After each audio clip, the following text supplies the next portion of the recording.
पौष माह के कृष्ण पक्ष की एकादशी को सफला एकादशी के नाम से जाना जाता है। इस दिन भगवान विष्णु की विधि पूर्वक पूजा और व्रत करने से साधक के जीवन में सभी कार्य सफल होते हैं।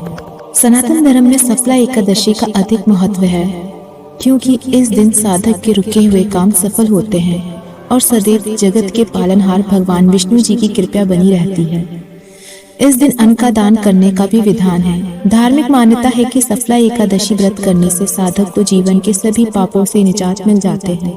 नमस्कार, प्रभु की कृपा में आप सभी का स्वागत है। आप सब कैसे हैं, हमें कमेंट बॉक्स में बताएं। और अभी तक आपने हमारे चैनल को सब्सक्राइब नहीं किया है तो सब्सक्राइब करना ना भूलें और वीडियो को लाइक और शेयर जरूर करें। तो आज हम सुनेंगे सफला एकादशी की कथा। तो चलिए शुरू करते हैं। महाराजा युधिष्ठिर ने पूछा, हे जनार्दन, पौष कृष्ण एकादशी का क्या नाम है? उस दिन कौन से देवता का पूजन किया जाता है और उसकी क्या विधि है? कृपया मुझे बताइए। भगत वात्सल्य भगवान श्री कृष्ण कहने लगे कि धर्मराज, मैं तुम्हारे स्नेह के कारण तुमसे कहता हूँ कि एकादशी व्रत के अतिरिक्त मैं अधिक से अधिक दक्षिणा पाने वाले यज्ञ से भी प्रसन्न नहीं होता जितना मैं सफला एकादशी के करने से प्रसन्न होता हूँ। अतः इसे अत्यंत भक्ति और श्रद्धा से युक्त होकर करें। हे राजन, द्विदशी युक्त पौष कृष्ण एकादशी का महत्व तुम एकाग्रचित्त होकर सुनो। इस एकादशी का नाम सफला एकादशी है। इस एकादशी के देवता श्री नारायण हैं। विधि पूर्वक इस व्रत को करना चाहिए। जिस प्रकार नागों में शेषनाग, पक्षियों में गरुड़, सब ग्रहों में चंद्रमा, यज्ञों में अश्वमेघ और देवताओं में भगवान विष्णु श्रेष्ठ हैं, उसी तरह सब व्रतों में एकादशी का व्रत श्रेष्ठ है। जो मनुष्य सदैव एकादशी का व्रत करते हैं वे मुझ में परम प्रिय हैं। अब इस व्रत की विधि कहता हूँ, सुनो। मेरी पूजा के लिए ऋतु के अनुकूल फल, नारियल, नींबू आदि 16 वस्तुओं का संग्रह करें। इस सामग्री से मेरी पूजन करने के बाद रात्रि जागरण करें। इस एकादशी के व्रत के समान यज्ञ, तीर्थदान, तप तथा और कोई दूसरा व्रत नहीं है। 5000 वर्ष तप करने से जो फल मिलता है उससे भी अधिक सफला एकादशी का व्रत करने से मिलता है। हे राजन, अब आप इस एकादशी की कथा सुनिए। चंपावती नगर में एक महिष्मान नाम का राजा राज्य करता था। उन सब में लोमपक नाम वाला बड़ा राजपुत्र महापापी था। वह पापी सदा बुरे कामों में अपने पिता का धन नष्ट किया करता था। सदैव ही देवता, ब्राह्मण, वैष्णवों की निंदा किया करता था। जब राजा को अपने बड़े पुत्र के ऐसे कुकर्मों का पता चला तो उन्होंने उसे अपने राज्य से निकाल दिया। अब वह विचारने लगा कि कहाँ जाऊं, क्या करूं।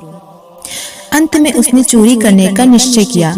दिन में वह वन में रहता और रात्रि को अपने पिता की नगरी में चोरी करता तथा प्रजा को तंग करने और उन्हें मारने का कुकर्म करता। कुछ समय पश्चात सारी नगरी भयभीत हो गई। वह वन में रहकर पशु आदि को मारकर खाने लगा।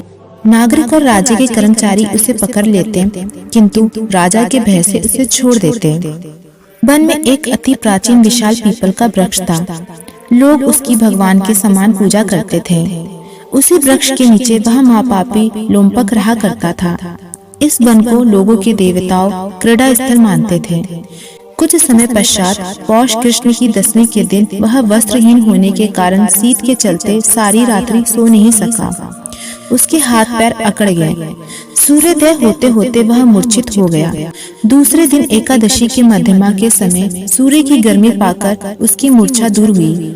गिरता पड़ता वह भोजन की तलाश में निकला। पशुओं को मारने में वह सामर्थ्य नहीं था, अतः पेड़ों के नीचे गिरा हुआ फल उठाकर वापस उसी पीपल वृक्ष के नीचे आ गया।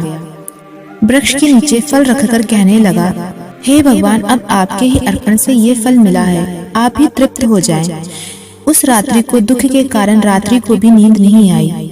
उसके इस उपवास और जागरण से भगवान अत्यंत प्रसन्न हो गए और उसके सारे पाप नष्ट हो गए। दूसरे दिन प्रातःकाल अति सुंदर घोड़ा अनेक सुंदर वस्तुओं से सजा हुआ उसके सामने आकर खड़ा हो गया। उसी समय आकाशवाणी हुई कि हे राजपुत्र, श्री नारायण की कृपा से तेरे पाप नष्ट हो गए हैं। अब तू अपने पिता के पास जाकर राज्य प्राप्त कर। ऐसी वाणी सुनकर वह अत्यंत प्रसन्न हुआ और दिव्य वस्त्र धारण करके भगवान आपकी जय हो को कहकर अपने पिता के पास गया। उसके पिता ने प्रसन्न होकर उससे समस्त राज्य का भार सौंप दिया और वन का रास्ता लिया। अब लुम्पक शास्त्र अनुसार राज्य करने लगा। उसके स्त्री पुत्र आदि सारा कुटुंब भगवान नारायण के परम भक्त हो गए। वृद्ध होने पर वह भी अपने पुत्र को राजभार सौंपकर वन में तपस्या करने चला गया और अंत समय में वैकुंठ को प्राप्त हो गया। अतः जो मनुष्य इस परम पवित्र सफला एकादशी का व्रत करता है उससे अंत में मुक्ति मिलती है और वैकुंठ लोक प्राप्त होता है। जो नहीं करते वे पूंछ और सींगों से रहित पशुओं के समान हैं। इस सफला एकादशी के महत्व को पढ़ने और सुनने और सुनाने से मनुष्य को अश्वमेध यज्ञ के फल के बराबर फल की प्राप्ति होती है। तो ये थी सफला एकादशी की कथा। तो आप सबको ये कथा कैसी लगी हमें कमेंट बॉक्स में बताएं और अभी तक आपने हमारे चैनल को सब्सक्राइब नहीं किया है तो सब्सक्राइब करना ना भूलें। जय श्री कृष्णा।